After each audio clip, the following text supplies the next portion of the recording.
Imaginez-vous assis au bord de votre siège, le cœur battant, en écoutant une voix qui traverse les océans, qui unit des millions d'âmes dans un même frisson. Une voix qui a fait vibrer les stades du monde entier, mais qui, aujourd'hui, en 2025, murmure des secrets de douleur et de triomphe. Et si je vous disais que derrière cette légende vivante se cache une fortune colossale qui fait couler des larmes au sein de sa propre famille? Une richesse bâtie sur des sacrifices inimaginables, des batailles contre une maladie rare qui lui a volé sa voix, et un amour éternel qui défie la mort elle-même. Bienvenue dans l'histoire vraie de Céline Dion, la reine de la pop vocale, qui laisse derrière elle non seulement des millions de dollars, mais un héritage d'émotions pures qui bouleverse tout sur son passage. Accrochez-vous, chers amis, car cette vidéo va vous plonger au cœur d'une vie extraordinaire, faite de gloire éblouissante et de drames intimes. Vous découvrirez comment une petite fille du Québec est devenue une icône mondiale, comment elle a affronté la perte, la maladie, et comment sa fortune, estimée à plus de 800 millions de dollars, divise et unit sa famille en cette année 2025. Prêt à embarquer dans ce voyage émouvant? Avant de plonger plus profondément dans cette saga captivante, si vous aimez les histoires vraies qui inspirent, qui font vibrer et qui nous rappellent la force de l'humain, abonnez-vous dès maintenant à la chaîne Vie Sociale pour nous rejoindre dans l'aventure. Et n'oubliez pas d'aimer cette vidéo pour soutenir notre contenu et aider à faire grandir cette communauté passionnée. Laissez-moi vous emmener dans les coulisses de la vie de Céline Dion, une femme qui n'a jamais été une simple chanteuse, mais un véritable phénomène planétaire. Imaginez une petite ville du Québec, Charlemagne, en 1968. Une famille modeste, 14 enfants entassés dans une maison où l'argent manque, mais où la musique coule comme une rivière vitale. C'est là que naît Céline Marie Claudette Dion, la benjamine d'une fratrie unie par les notes et les rires. Son père, Adhémar, boucher de profession, et sa mère, Thérèse, une femme au foyer avec un talent pour le violon et la composition, instillent en elle cette passion dévorante pour la chanson. Dès ses 5 ans, la petite Céline monte sur les tables des bars locaux pour interpréter des classiques québécois, sa voix déjà si pure, si émouvante, qu'elle fait fondre les cœurs les plus endurcis. Sa mère, Thérèse, repère ce don exceptionnel, une tessiture qui semble toucher les étoiles, une émotion brute qui transcende les mots. À 12 ans seulement, en 1980, Céline enregistre une maquette de Ce n'était qu'un rêve, une chanson écrite par sa mère et son frère Jacques. Cette cassette, envoyée presque par hasard à René Angélil, un manager expérimenté, change tout. René, ancien chanteur, écoute la bande et pleure. Il voit en elle un destin écrit dans les étoiles. Tellement convaincu, il hypothèque sa maison pour produire son premier album, La Voix du Bon Dieu, en 1981. C'est le début d'une collaboration légendaire, mais aussi d'une histoire d'amour qui défiera les conventions. Les années 1980 sont un tourbillon pour la jeune Céline. Elle enchaîne les succès francophones au Québec et en France, avec des albums comme Tellement j'ai d'amour pour toi en 1982, Les chemins de ma maison en 1983, qui la font connaître comme une prodige de la chanson. Mais c'est en 1988 que le monde s'ouvre à elle, représentant la Suisse à l'Eurovision avec Ne partez pas sans moi, elle remporte le concours devant 600 millions de téléspectateurs.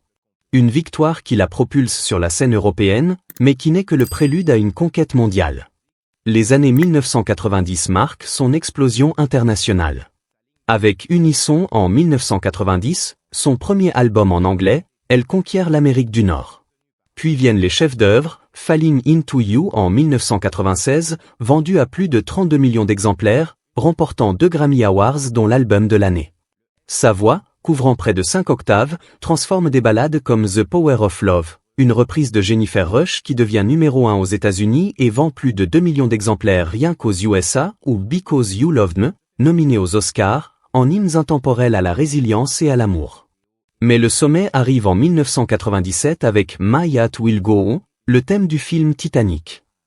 Écrite par James Horner et Will Jennings, cette chanson devient un symbole universel d'amour éternel, vendant plus de 18 millions de singles et remportant l'Oscar de la meilleure chanson originale. L'album de la bande originale s'écoule à 30 millions d'exemplaires, ancrant Céline dans la culture pop pour toujours. Pourtant, derrière cette gloire éclatante, Céline reste ancrée dans ses racines.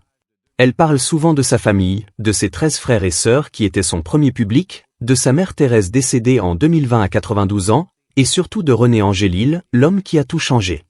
Leur amour, né en 1987 malgré 26 ans d'écart, est une romance discrète mais profonde. René n'est pas seulement son manager, il est son mentor, son protecteur.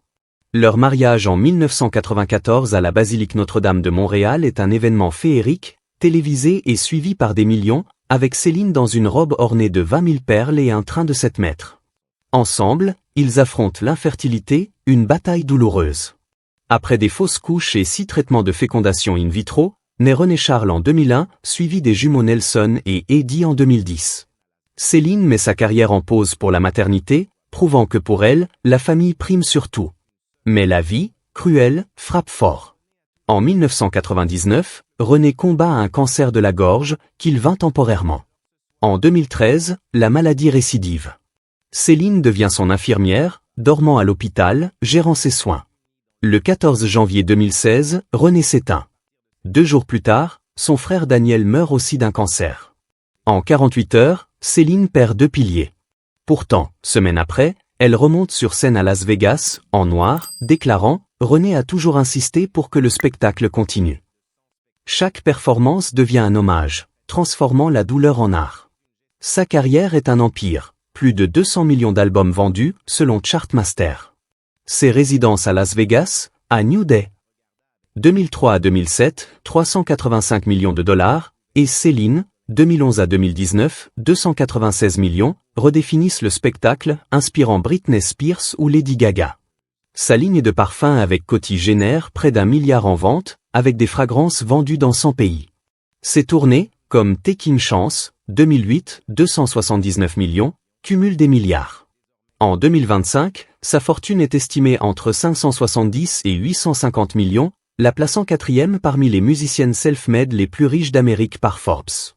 Mais chaque dollar cache des sacrifices, nuit blanche, anniversaire manqué, douleur physique. En 2022, le drame frappe. Céline annonce le syndrome de la personne raide, SPS, une maladie rare touchant une personne sur 1 million, causant spasmes, rigidité et perte de voix. Les signes datent de 2008, aggravés en 2012. Dans une vidéo Instagram vue par millions, elle confie « Ces spasmes affectent chaque aspect de ma vie. » Tournée Courage annulée, résidence reportée. Mais Céline se bat, avec thérapie sous docteur Amanda Piquet. En mars 2025, pour la journée SPS, elle poste « Nous pouvons y arriver ». En mai, à Vogue France, je dois apprendre à vivre avec. 2024 marque son retour triomphal aux JO de Paris, chantant l'hymne à l'amour depuis la Tour Eiffel, émouvant le monde. Un enregistrement live cumule des millions d'écoutes. En 2025, des rumeurs enflamment, 2 albums en mars et septembre, possible retour sur scène en 2026.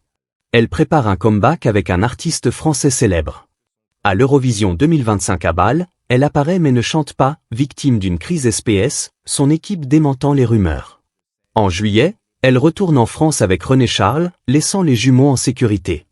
En octobre, rare apparition à un concert avec ses 3 fils, montrant sa résilience. Plan pour Las Vegas, adapté à sa santé. Elle confie des côtes cassées dues au spasme. Ses investissements diversifient sa fortune, immobilier, manoir Floride vendu 30 millions, mode, ligne Céline gender neutral, restaurant, Schwartzes de lit, beauté, campagne Charlotte Tilbury 2025, où elle dit « Je suis vivante ». En août 2025, elle est back on track, faisant de la musique malgré les setbacks. Tension familiale sur le patrimoine, comme sa propriété en Floride. Ses fils sont son encre. René Charles, 24 ans, musicien sous RC Angélil, Nelson et Eddie, 15 ans, soutien constant. Post janvier 2025 honorant René. Sortie OK octobre 2025. Être maman, c'est le plus grand rôle. Son impact culturel, ouverture pour artistes canadiens, promotion du français, philanthropie, Fondation Céline Dion, 2 millions pour SPS 2024. Influence sur Adele, Ariana Grande. Résidence Las Vegas, 1,2 million par soir, 4 millions spectateurs. Ouverture sur infertilité brise tabou. En 2025, rumeurs de retour persistent, message d'espoir, see you all soon. Fans partagent comment ses chansons guérissent. Mais cette fortune divise la famille. Question de succession, stress sur santé. Pourtant, son vrai legs, force d'aimer malgré douleur, continuer quand tout s'effondre. Pour étendre cette narrative, plongeons plus profond dans son enfance. À Charlemagne, la maison Dion est un chaos joyeux. Les repas sont simples, souvent des soupes et du pain, mais les soirées s'animent de musique. Adhémar joue de l'accordéon, Thérèse du violon, et les enfants chantent en chœur. Céline, la petite dernière, est choyée mais déterminée. À 5 ans, elle chante Le vieux baril de Ginette Renaud dans un bar, et les clients applaudissent à tout rompre. C'est là que naît son rêve. À 12 ans, la maquette avec René, il l'appelle ma petite, et investit tout. Leur relation évolue lentement. Céline avoue plus tard avoir eu le coup de foudre à 19 ans. René, divorcé 2 fois, hésite, mais l'amour triomphe. Dans les années 80, succès au Québec, elle gagne des Félix Awards, équivalent québécois des victoires de la musique. En France, elle charme avec son accent charmant. Eurovision 1988, nerveuse, elle gagne d'1 point, pleurant de joie. Les années 90, collaboration avec David Foster pour des hits orchestraux. Beauty and the Beast avec P.A. Brison, Oscar 1992. Falling Into You, mix de pop, rock, R&B, avec It's All Coming Back to Metro Now, 7 minutes d'émotion. Maternité, après cancer de René en 1999, il stocke du sperme. FIV épuisante, fausse couche publique 2009. Naissance des jumeaux, Céline reste alitée 6 mois. Perte de René. Elle décrit dans son documentaire I.M. Céline Dion, 2024, comment elle lui a chanté jusqu'au bout. Retour scène, voix brisée, mais public en larmes. Maladie, SPS diagnostiquée après années de symptômes. Traitement, immunosuppresseur, physiothérapie. En 2025, elle danse avec Fils sur Instagram, inspirant. Apparition Eurovision, crise spasme, mais présence symbolique.